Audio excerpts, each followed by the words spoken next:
مسلم شریف کی وہ حدیث یاد آتی ہے جس میں ام مالک ایک صحابیہ تھی اور بہت غریب تھی،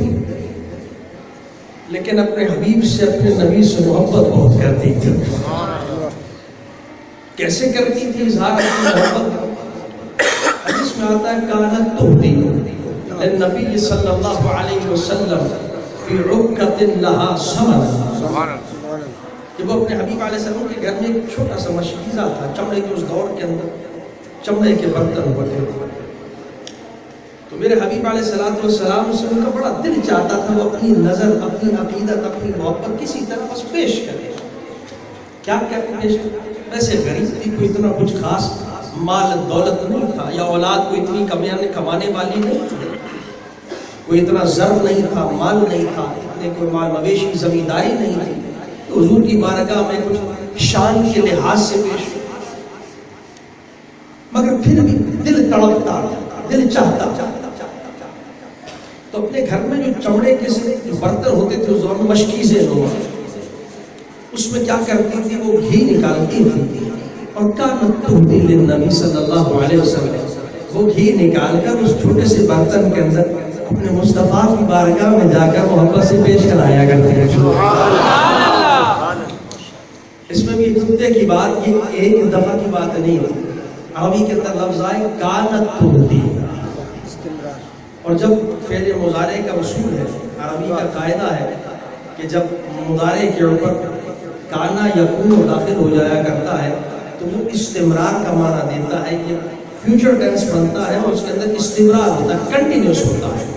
پریزنٹ فیوچر کے معنی اس کے اندر استمرار، کیا معنی؟ کانت تہدی، عالم یہ ہے کہ وہ ذات تھی اس انداز کے اندر تحفہ پیش کیا کرتی کہ ایک مرتبہ نہیں بلکہ ان کی عادت تھی اس طرح کی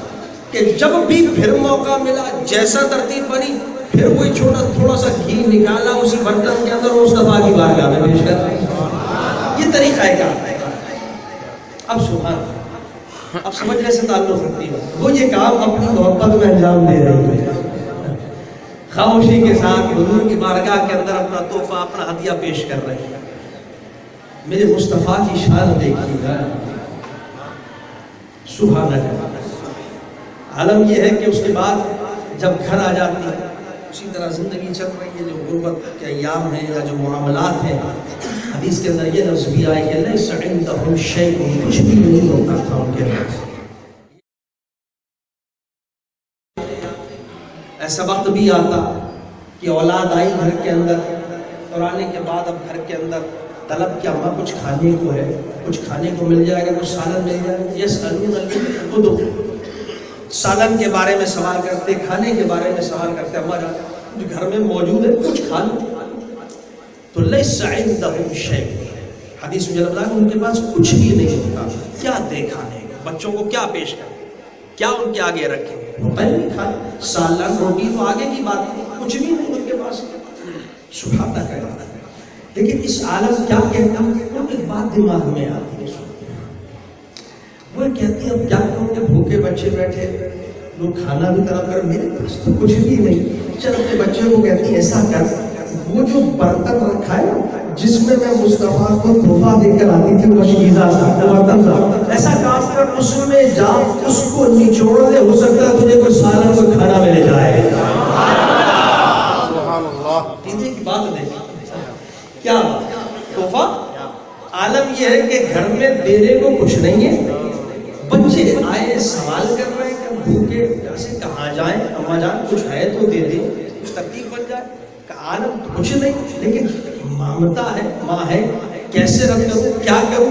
دماغ میں ایک بات آئی کہ ایسا کر لے، اپنے بچوں سے کہتی وہ جو مشکیزہ رکھا ہوا ہے، وہ جو چھوٹا سا برتن جس میں میں اپنے مصطفیٰ کو گھی کا تحفہ پیش کر کے آتی تھی، اس کو نچوڑو، اس کو دیکھو تمہیں سالن مل جائے گا۔ حدیث میں آتا وہ یہ کہا کرتی تھی، ان کے بچے جا کر دیکھا کرتے تھے، فَتَجِدُ فِيهَا ثَمَنًا، جیسا وہ کہتی تھی بچے باقی جب جا کر دیکھتے تھے اس برتن میں ان کو سالن بھی مل جاتا تھا، کھانے کا سامان ہے، کچھ نہیں ہوتا تھا، لیکن کیا بچوں کو کہہ دیا ایسا کام کرو، جاؤ اس برتن کو ذرا نچوڑ کر دیکھو، ذرا ذرا جا کر دیکھو انشاءاللہ مل جائے گا. اسے پتا تھا مصطفیٰ کو تحفہ دے رہی تھی. اس کا نتیجہ کیا؟ اب جب بچہ آتے دیکھتے ظاہر کرتے کہ جب جاتے اس برتن کی طرف نچوڑتے تو فیہا سمن, اسی وقت وہ گھی اور نکل آتا سالن اور. حدیث میں آتا اسی طرح نظام چلتا رہا جب جب انہیں سالن